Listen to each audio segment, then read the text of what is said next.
फिर वो आगे कहता है कि यदि हमें भारतवर्ष को दास बनाना है तो सबसे पहले वहाँ की जो शिक्षा पद्धति है, गुरुकुल शिक्षा पद्धति, उसे हमें समाप्त करना होगा। नमस्कार मित्रों, जय माँ भारती। मित्रों, हमारे एक सब्सक्राइबर है जिनके चैनल का नाम है अमेजिंग टॉक्स विथ मी। मित्रों, उन्होंने कमेंट करके हमसे कहा था कि गुरुकुल के जो विषय हैं उन पर एक वीडियो बनाया जाए। तो मित्रों, उनके कहने पर ही मैंने ये वीडियो बनाया है। और मित्रों, मैं गुरुकुल से संबंधित एक महत्वपूर्ण जानकारी आपके समक्ष लेकर आया हूँ। तो मित्रों, आप वीडियो में अंत तक बने रहिए, बहुत ही इंटरेस्टिंग होने वाला वीडियो। और यदि आप हमारे चैनल पर नए हैं तो हमारे चैनल को सब्सक्राइब करिए और बेल आइकन को प्रेस करिए ताकि आने वाले वीडियो का आपको नोटिफिकेशन मिल सके।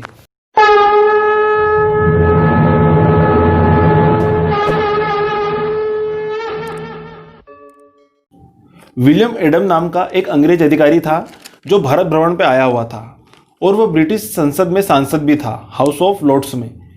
तो वो जो पूरा भारत भ्रमण कर लेता है तो वह 180 पन्ने की एक रिपोर्ट तैयार करता है और उस रिपोर्ट को वो थॉमस बेबिंगटन मैकाले को देता है, टीबी मैकाले, जिसे वर्तमान शिक्षा पद्धति का जनक कहा जाता है। और उस रिपोर्ट को टीबी मैकाले 2 फरवरी 1835 को हाउस ऑफ लॉर्ड्स में प्रस्तुत करता है।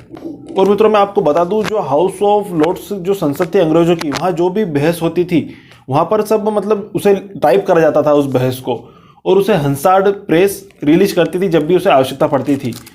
तो उसके जो रिकॉर्ड है, वो जो संसद थी, आज वहाँ पर हाउस ऑफ कॉमन्स की लाइब्रेरी बना दी गई है। तो वे जो सारे साक्ष्य हैं वे आज भी वहाँ पर उपस्थित है। उनके आधार पर ही ये मैंने वीडियो बनाया है। और मित्रों, इससे संबंधित अगर आपको और अधिक जानकारी चाहिए तो आप आदरणीय राजीव दीक्षित जी का वीडियो देख सकते हैं। उन्होंने बहुत ही अच्छे तरीके से जानकारी दी है, विस्तृत जानकारी दी है, और वो भी साक्ष्यों के साथ। तो मित्रों, आप उनका वीडियो अवश्य देखें। चलिए हम आते हैं हमारे वीडियो की ओर। उस रिपोर्ट को प्रस्तुत करता है।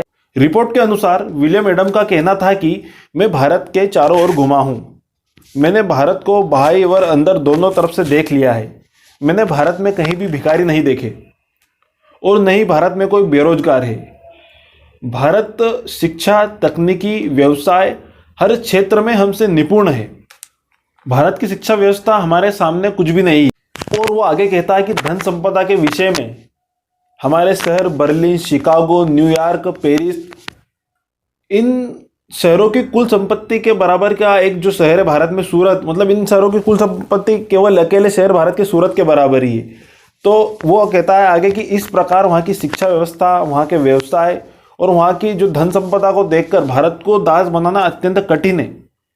हम भारत को दास नहीं बना सकते।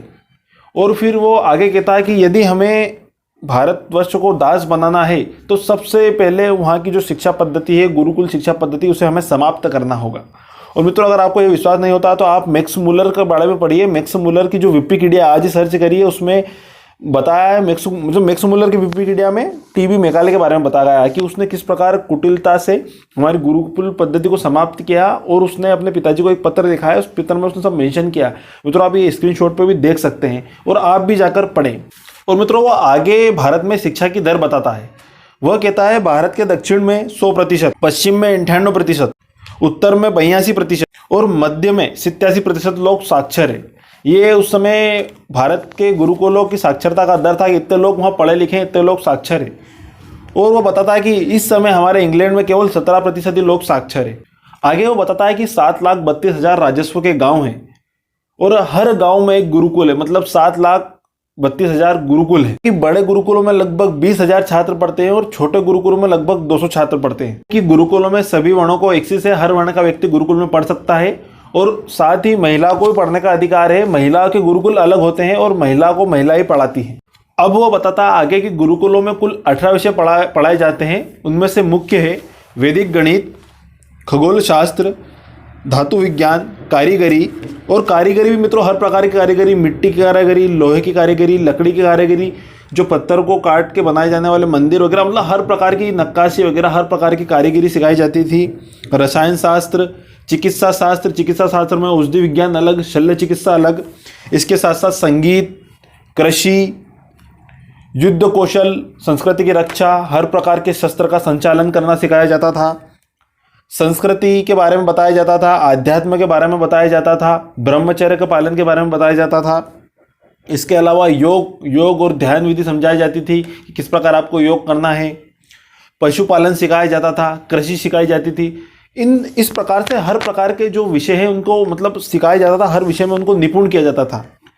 अब एक व्यक्ति पूछता है कि भाई भारत के लोग इतने सारे विषय कैसे पढ़ सकते हैं इतने एक ही साल में, तो वो बताता है कि जो गुरुकुल में जो छात्र प्रवेश करता है तो वे 5 वर्ष की आयु से आता है और 25 वर्ष की आयु तक रुकता है। तो एक विषय को लगभग 8 माह से 12 माह मिल जाते हैं। उनके आचार्यों का कहना था कि जीवन एकाकी नहीं है भाई, जीवन में किसी भी योग्यता की आवश्यकता पड़ सकती है, किसी भी कार्य की आवश्यकता पड़ सकती है, तो आपको सब सीखना चाहिए। और वो कहता है कि मतलब वो कहता है कि नॉलेज सभी चीज़ का होना चाहिए, पर आप विशेषज्ञ किसी एक चीज़ के हो सकते हैं। भाई मान लो किसी की गणित में ज़्यादा रुचि तो वैदिक गणित पढ़ सकता है, किसी की चिकित्सा में है तो किसी की कृषि में है, किसी की पशुपालन में है। मतलब वो है कि किसी को योद्धा बनना है, मतलब आप किसी एक में योग्यता रख सकते हैं, बाकी सामान्य ज्ञान अभी कुछ सभी का होना चाहिए। वो बताता है कि भारत में हायर स्टडी सेंटर भी बने हुए हैं, उच्च शिक्षा केंद्र। और वो बताता है कि हर जो ये उच्च शिक्षा केंद्र है वो मतलब किसी न किसी अपनी एक विषय को लेके बहुत फेमस है।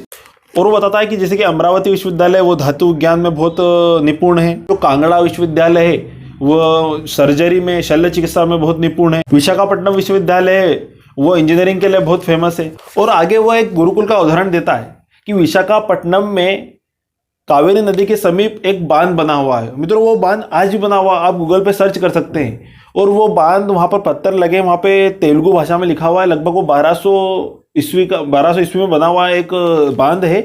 और वो बांध गुरुकुल की सहायता से आचार्यों और गुरुकुल के छात्रों ने मिलकर बनाया है। वो बांध आज भी बना हुआ है, देखिए इंजीनियरिंग का, और वो बेस्ट हमारे गुरुकुल की इंजीनियरिंग का उदाहरण है मित्रों। तो वो इस प्रकार बताता है कि वहाँ की शिक्षा पद्धति, गुरुकुल पद्धति बहुत ही बढ़िया बनी हुई है। और मतलब वहाँ को अगर वहाँ की शिक्षा पद्धति को देखा जाए तो उनको दास बनाना बहुत ही कठिन है। अब मित्रों इन सब बातों से यह सिद्ध हो जाता है कि हमारी गुरुकुल शिक्षा पद्धति बहुत ही महत्वपूर्ण थी। गुरुकुल से व्यक्ति जब निकलता था तो एक योद्धा बन के निकलता था, उसे हर क्षेत्र का ज्ञान होता था। मतलब उसे ऐसा नहीं था कि यार उसके अंदर कुछ योग्यता नहीं है, वो कारीगरी कर सकता था, उसे गणित आता था, मतलब वो पढ़ा सकता था, या वो कुछ भी कार्य कर सकता था, वो कृषि कर सकता था, वो पशुपालन कर सकता था। मतलब उसे हर क्षेत्र में निपुण कर दिया जाता था। और कभी भी गुरुकुल से निकलने के पश्चात वो जीविका उपार्जन कहीं भी कर सकता था, मतलब वो बेरोजगार कभी नहीं घूमता था। आज की अगर हम वर्तमान स्थिति देखें तो किसी भाई की इंजीनियरिंग हो गई है, किसी ने बीएससी कर ली है, किसी ने फलाना एमएड बीएड जमाने भर की पढ़ाई कर ली है, और मित्रों किसी को रोजगार नहीं मिल रहा, सब रोजगार करते हैं। आप ही देखते हैं हर कोई व्यक्ति बेरोजगार घूम रहा है, बेरोजगारी बढ़ती जा रही है। तो मित्रों ये सबसे इसका जो मेन कारण है वो हमारी वर्तमान शिक्षा पद्धति है। कुटिल मैकाले ने षड्यंत्र पूर्वक हमारी शिक्षा पद्धति को, गुरुकुल पद्धति को समाप्त कर हम पर अंग्रेजी शिक्षा व्यवस्था थोपी गई थी एक षड्यंत्र के अनुसार। और मित्रों इस पे आप पढ़ भी सकते हैं, मैंने आपको बोला कि आप मैक्स मुलर का विकिपीडिया सर्च खोलिए और मैक्स मुलर के विकिपीडिया में इसके बारे में बताया गया है, टीवी मैकाले के बारे में, उसके बारे में आप पढ़िए। तो मित्रों मेरा एक प्रयास था कि बताने का कि आज की हमारी शिक्षा व्यवस्था केवल हमें रट्टू तोता बना रही है और हम केवल डिग्रियां लेके घूम रहे हैं, प्रैक्टिकल नॉलेज बिल्कुल नहीं है। इसके विपरीत हमारे गुरुकुलों में पहले मतलब कुछ भी कार्य करता था तो उनकी परीक्षा ली जाती थी और फिर उन्हें देखा जाता कि किस फील्ड में इसकी रुचि है और उस फील्ड में उसे विशेषज्ञ बना दिया जाता था। तो मित्रों मैं वही कहना चाहूँगा कि मेरे अनुसार तो गुरुकुल शिक्षा पद्धति पुनः आनी चाहिए। आपका क्या विचार है आप कमेंट के माध्यम से बताएं। और अगर इससे ज़्यादा जानकारी आपको चाहिए एकदम साक्ष्यों के साथ तो आदरणीय राजीव दीक्षित जी का वीडियो आप अवश्य देखें। और मेरा आपसे विनम्र निवेदन है कि मेरा चैनल आपने भले सब्सक्राइब नहीं किया हो, वो आपकी इच्छा है, परंतु राजीव दीक्षित जी के जितने भी व्याख्यान हैं, उनके व्याख्यान के चैनल है, आप उन चैनल को सब्सक्राइब करें, वह उनके वीडियो अधिक से अधिक देखें। और अगर भारतीय शिक्षा पद्धति का वीडियो देखना है आपको तो आप अवश्य देखें, 3 घंटे का उनका व्याख्यान है और उनके व्याख्यान के आधार पर ही मैंने ये वीडियो बनाया था। और मित्रों एक और भाई है ओम प्रकाश जी, ओम प्रकाश क्रांति नाम से उनका चैनल है, उन्होंने रानी लक्ष्मीबाई के बारे में कहा है कि उनके बारे में वीडियो बनाए। तो मित्रों मैं जल्द ही उनके विषय पर भी वीडियो बनाऊंगा। तो मित्रों आपका क्या कहना है गुरुकुल शिक्षा पद्धति के ऊपर, आप कमेंट के माध्यम से बताएं। जल्द ही मिलूंगा आपसे मैं किसी महत्वपूर्ण जानकारी के साथ, तब तक के लिए जय मां भारती।